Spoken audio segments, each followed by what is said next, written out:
అట్లా చేస్తే లోకోయ కర్మ చెప్తారా లోకోయం కర్మ బంధన. లోకులు ఇట్లా బద్దులు అవుతున్నారు తమ కోసం చేసుకుంటే, ఆ గురువు కొరకో భగవంతుని కొరకో లోకం కొరకో చేస్తే ఆనందమయ్యలు అవుతారు. ఎట్లయితారు ఆనందమయ్యేది మరి అంటే నువ్వు ఇట్లా చేస్తూ ఉంటే దానివలన చేస్తే ఏం చేయాలి, మళ్ళా నేను చేస్తున్నానే భావన ఇడిసబెట్టాలి. ఒకటి నేను చేస్తున్నా అనేది ఒకటి ఇడిసబెట్టాలా, ఈ ఫలితం నాకు రావాలా అనేది ఒకటి ఇడిసబెట్టాలి. ఏం చేయాలి, అందరు రెండే పట్టుకుంటారు. నేను చేస్తున్నా ఈ ఫలితంలో కింద రావాలా, అంత రాకపోతే దుఃఖం అవుతుంది.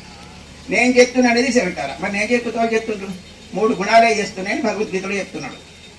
గుణేషు వర్ధంత ఇది మత్వాన సజ్జతే. గీత నేర్చుకుంటే చాలు. గుణముల యొక్క పనులు చేసుకుంటున్నాయి, నేనేం చేస్తలేను. అసలు నీకే కర్మ లేదు. కర్మ లేదు కాబట్టి జన్మ లేదు కాబట్టి దుఃఖమే లేదు.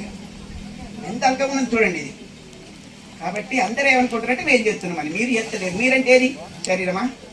ఈ శరీరం మనకు తెలుస్తుంది కదా, తెలిసేది మనకంటే వేరుగా ఉంటుంది.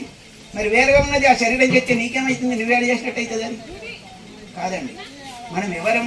శరీరమా, లేకుంటే ప్రాణమా, లేకుంటే ఇంద్రియాలా, లేకుంటే మనసా, బుద్ధే, ఆత్మన? తెలుసుకున్నాడు గురువుల దగ్గర వచ్చి తెలుసుకున్నాడు.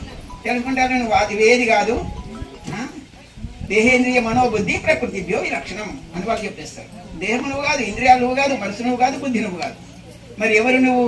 ఇవన్నీ చేసే పనులను చూసే సాక్షివి నువ్వు, అంతే. నువ్వు బట్టే సాక్షి ఉండి చూస్తున్నావు, నువ్వేం చేస్తలేవు.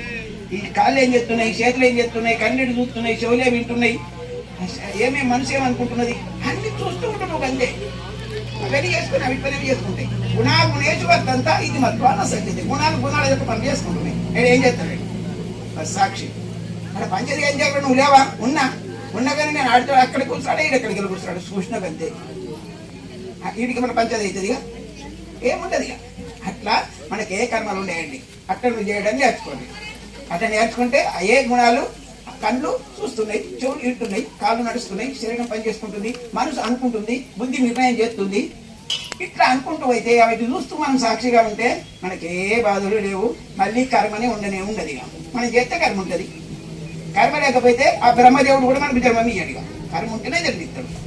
ఇట్లా కర్మ నుంచి విడుదల పొందే మార్గం ఈ యజ్ఞం లోపల ఉన్నది. కాబట్టి ప్రతి సంవత్సరం ఇక్కడే యజ్ఞం చేస్తూ మంచి విషయాలు తెలుసుకుంటూ మనందరి జీవితాలని ధైర్యం చేసుకున్నారని ఈ అవకాశం ముందుగా నాకు ఇచ్చినందుకు అధ్యక్షుల వారికి, ఈ ఆశ్రమం యొక్క అధిపతులకు అనంతపడి నమస్కారాలు చెల్లిస్తూ ఇంతకు ముగిస్తున్నాను.